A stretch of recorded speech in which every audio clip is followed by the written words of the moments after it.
The fourth topic of today is the renewable energy, and as you know, it's a very wide topic, a very extensive discussion, so it can never be summarized in one course or two.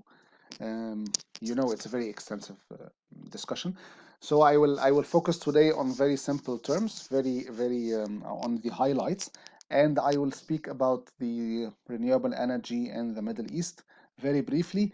If you need more details, you can contact me, and you can visit my channel or my website for more details, and we can conduct future courses about renewable energy and sustainability and the infrastructure.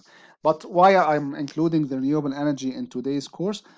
Because simply, as I said, the sustainable development, the backbone of sustainable development is the infrastructure, and the infrastructure, the very important infrastructure in any development is the energy infrastructure.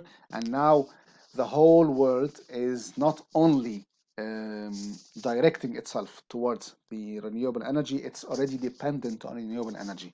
Many countries are now 100% dependent on sustainable or renewable energy.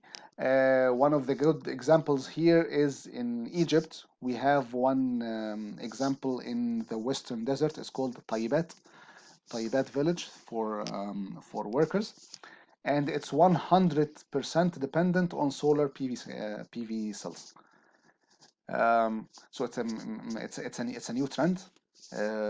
Disconnected development, 100% dependent on off-grid uh, infrastructure, which is the renewable energy. Uh, in general, types of renewable energy, as you all know, we have the PV cells, solar cells, buildings or infrastructure to be powered by the solar light or solar power. And we have the wind turbines, wind power. We have the tidal power of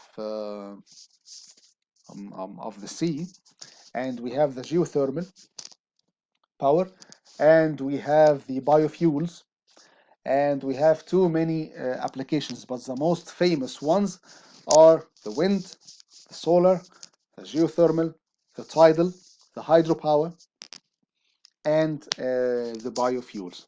We can talk more in dedicated courses about the renewable energy. There is booming today in the renewable energy industry, and the Middle East in general is one of the focus areas of the renewable energy industry.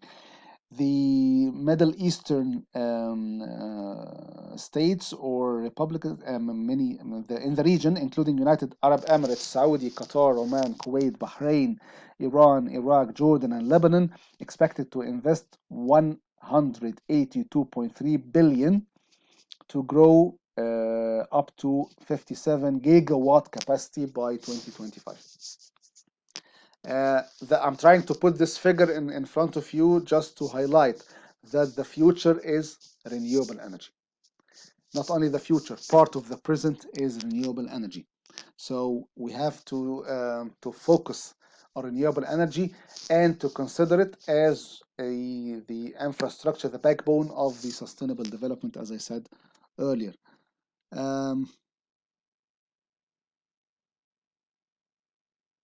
Very quick figures to talk about the renewable energy in Egypt. As you know, we have in Egypt Vision 2030, we aim to achieve diversified, competitive, and balanced economy based on the renewable energy. Uh, you can see the chart in front of you, the pie chart, and you can see that 45% of the power or the power supply of the in Egypt in general is natural gas. 50% is oil and oil products, which we call the fossil fuel. We have coal, which is 1%, thanks God, and we have the solar and wind, which is renewable energy, less than 1% currently.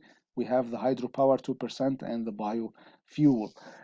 By 2030, these figures will change and will be not less than 15% of the power supply, Egyptian power supply, will be dependent on the renewable energy. And as we have seen in Binban in Aswan, we have one of the largest solar panel farms worldwide. It's now currently built in Egypt and expected to be operational very soon. So we cannot talk about infrastructure without ignoring the renewable energy. Renewable energy is part of the infrastructure, and both are the backbone of the sustainable development, as I said. And as I reiterating again and again, sustainable infrastructure is a general term meaning efficient infrastructure, green infrastructure, environmentally friendly infrastructure,